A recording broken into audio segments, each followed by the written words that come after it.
ಹಂಪನಕಟ್ಟೆ ವಿಶ್ವವಿದ್ಯಾನಿಲಯ ಕಾಲೇಜಿನಲ್ಲಿ ಹಿಜಾಬ್ ನಿಷೇಧ ಮಾಡಿರುವುದು ಹೈಕೋರ್ಟ್ನ ಆದೇಶದ ಪ್ರಕಾರ ಅಲ್ಲ. ಕೇವಲ ಎಬಿವಿಪಿ ಒತ್ತಡಕ್ಕೆ ಮಣಿದು ಹಿಜಾಬ್ ಅನ್ನು ನಿಷೇಧ ಮಾಡಲಾಗಿದೆ. ಹೈಕೋರ್ಟ್ ಆದೇಶ ಬಂದ ನಂತರವೂ ನಾವು ಹಿಜಾಬ್ ಧರಿಸಿಯೇ ಕಾಲೇಜಿಗೆ ಬರ್ತಾ ಇದ್ವು. ಈಗ ದಿಢೀರ್ ಆಗಿ ನೀವು ಬರಬೇಡಿ ಎನ್ನುತ್ತಿದ್ದಾರೆ. ನಾವು ಇದನ್ನು ಒಪ್ಪುವುದಿಲ್ಲ ಎಂದು ಹಂಪನಕಟ್ಟೆ ಕಾಲೇಜಿನಲ್ಲಿ ಹಿಜಾಬ್ ಧರಿಸಲು ಪಟ್ಟು ಹಿಡಿದ 6 ಮಂದಿ ವಿದ್ಯಾರ್ಥಿನಿಯರು ಹೇಳಿದ್ದಾರೆ.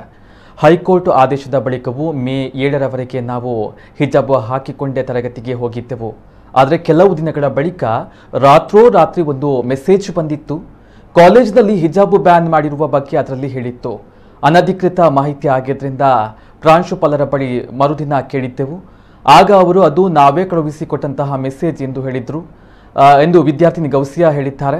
ಹೈಕೋರ್ಟ್ ಆದೇಶದಲ್ಲಿ ಪದವಿ ಕಾಲೇಜು ಬಗ್ಗೆ ಯಾವುದೇ ಉಲ್ಲೇಖ ಇಲ್ಲ ಎಂದು ನಾವು ಹೇಳಿದಾಗ ಅದರ ಕಾಪಿಯನ್ನು ತಂದುಕೊಡಿ ಎಂದು ಹೇಳಿದರು. ಅದರಂತೆ ನಾವು ಹೈಕೋರ್ಟ್ ಆದೇಶದ ಪ್ರತಿಯನ್ನು ತೋರಿಸಿದ್ದೆವು. ಇದೇ ವಿಚಾರದಲ್ಲಿ ವಿವಿ ಕುಲಪತಿಯವರನ್ನು ಭೇಟಿಯಾಗಿ ಮನವಿಯನ್ನ ಮಾಡಿದ್ದೆವು. ಡಿಸಿ ಬಳಿಯಿಂದ ಲೆಟರ್ ತಂದರೆ ನಾವು ಬಿಡಬಹುದು ಎಂದು ಕುಲಪತಿ ತಿಳಿಸಿದರು. ಡಿಸಿಯನ್ನ ಭೇಟಿಯಾಗಲು ಆಗ ಅವಕಾಶ ಸಿಗಲಿಲ್ಲ. ಆದರೆ ಅದೇ ಸಂದರ್ಭದಲ್ಲಿ ಸಿಂಡಿಕೇಟ್ ಸಭೆ ನಡೆದು ಹಿಜಾಬ್ ಅವಕಾಶ ನೀಡದಂತೆ ವಿವಿಯಲ್ಲಿ ನಿರ್ಣಯವನ್ನು ತೆಗೆದುಕೊಳ್ಳಲಾಗಿದೆ. ಕಾಲೇಜಿನ ಹಳೆಯ ಸಮವಸ್ತ್ರದ ನಿಯಮವನ್ನೇ ಮುಂದುವರಿಸಿ ನಾವು ಹಿಂದಿನಿಂದಲೂ ಸಮವಸ್ತ್ರದ ಶಾಲನ್ನ ಹಿಜಾಬ್ ಆಗಿ ಧರಿಸಿ ಬರ್ತಾ ಇದ್ದೆವು.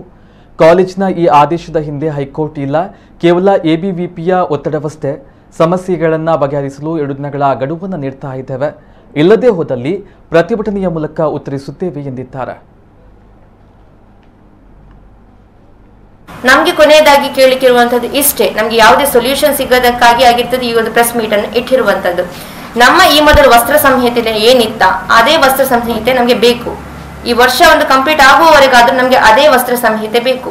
ಇವನ್ ನಾವು ಎಷ್ಟರ ಮಟ್ಟಿಗೆ ಕೇಳಿದ್ದೇವೆ ಅಂತ ಹೇಳಿದ್ರೆ ಎಕ್ಸ್ಟ್ರಾ ಶಾಲ್ ಏನು ಹಾಕುದಿಲ್ಲ, ನಮ್ಮ ಸಮವಸ್ತ್ರದ ಬಣ್ಣದ ಯಾವ್ದು ಈ ವೇಲ್ ಕೊಟ್ಟಿದ್ದೀರಾ ಅದನ್ನೇ ತಲೆಗೆ ಹಾಕ್ತೇವೆ ಅಂತ ಕೂಡ ಕೇಳಿದ್ವಿ. ಅದಕ್ಕೆ ಕೂಡ ಪರ್ಮಿಷನ್ ಕೊಡ್ಲಿಲ್ಲ. ಸೊ ಇದಾಗಿರ್ತದೆ. ನಿಮ್ಮ ಕೈಯಲ್ಲಿ ಡಾಕ್ಯುಮೆಂಟ್ಸ್ ಇದೆ ನಾವೇನು ಹೇಳಿದಕ್ಕೂ. ನಿನ್ನೆ ಪ್ಯಾರೆಂಟ್ಸ್ ಹತ್ರ ಮಾತಾಡುವಾಗ ಪ್ರಾಂಶುಪಾಲರು ಏನು ಹೇಳಿದ್ರು ಅಂತ ಹೇಳಿದ್ರೆ, ಸಿಂಡಿಕೇಟ್ ಎಂಬಂಥದ್ದು ಒಂದು ಕಾಲೇಜ್ ಡೆವಲಪ್ಮೆಂಟ್ ಆಗಿರುವಂತಹ ಕಮಿಟಿ ಆಗಿರ್ತದೆ. ಅಲ್ಲಿ ಕಾಲೇಜಿನ ಡೆವಲಪ್ಮೆಂಟ್ಸ್ ಬಗ್ಗೆ ಆಗಿರ್ತದೆ ಮಾತನಾಡಬೇಕಾದದ್ದು.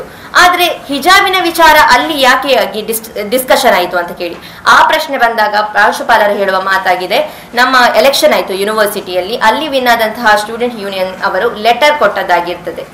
ಆ ಲೆಟರ್ ಅನ್ನು ಸಿಂಡಿಕೇಟ್ ಅಲ್ಲಿ ಕೌನ್ಸಿಲ್ಗೆ ಕಳಿಸಿರುವಂತದ್ದು. ಆ ಕೌನ್ಸಿಲ್ ಮೇರೆಗೆ ಅಲ್ಲಿ ಚರ್ಚೆ ಆಗಿರ್ತದೆ, ಈ ಆರ್ಡರ್ ಅನ್ನು ಪಾಸ್ ಮಾಡಿರುವಂತದ್ದು. ಇಲ್ಲಿ ಸರಿಯಾಗಿ ಗೊತ್ತಾಗ್ತದೆ 2 ತಿಂಗಳವರೆಗೆ ಹಿಜಾಬ್ ಸಮಸ್ಯೆ ಇಲ್ಲದು ತಕ್ಷಣ ಈ ರೀತಿಯಾದಂತಹ ಆರ್ಡರ್ ಪಾಸ್ ಮಾಡಲಿಕ್ಕೆ ಕಾರಣ ಏನಂತ ಹೇಳಿದ್ರೆ ಅದು ಹೈಕೋರ್ಟ್ ವರ್ಡಿಕ್ಟ್ ಅಲ್ವೇ ಅಲ್ಲ. ಅಲ್ಲಿ ಆದಂತದ್ದು ಎಬಿವಿಪಿಯ ಪ್ರೆಷರ್ ಆಗಿರ್ತದೆ. ಅವರ ಪ್ರೆಷರ್ಗೆ ಮಣಿದಾಗಿರ್ತದೆ ಈ ಆರ್ಡರ್ ಅನ್ನು ಪಾಸ್ ಮಾಡಿರುವಂತಹದ್ದು.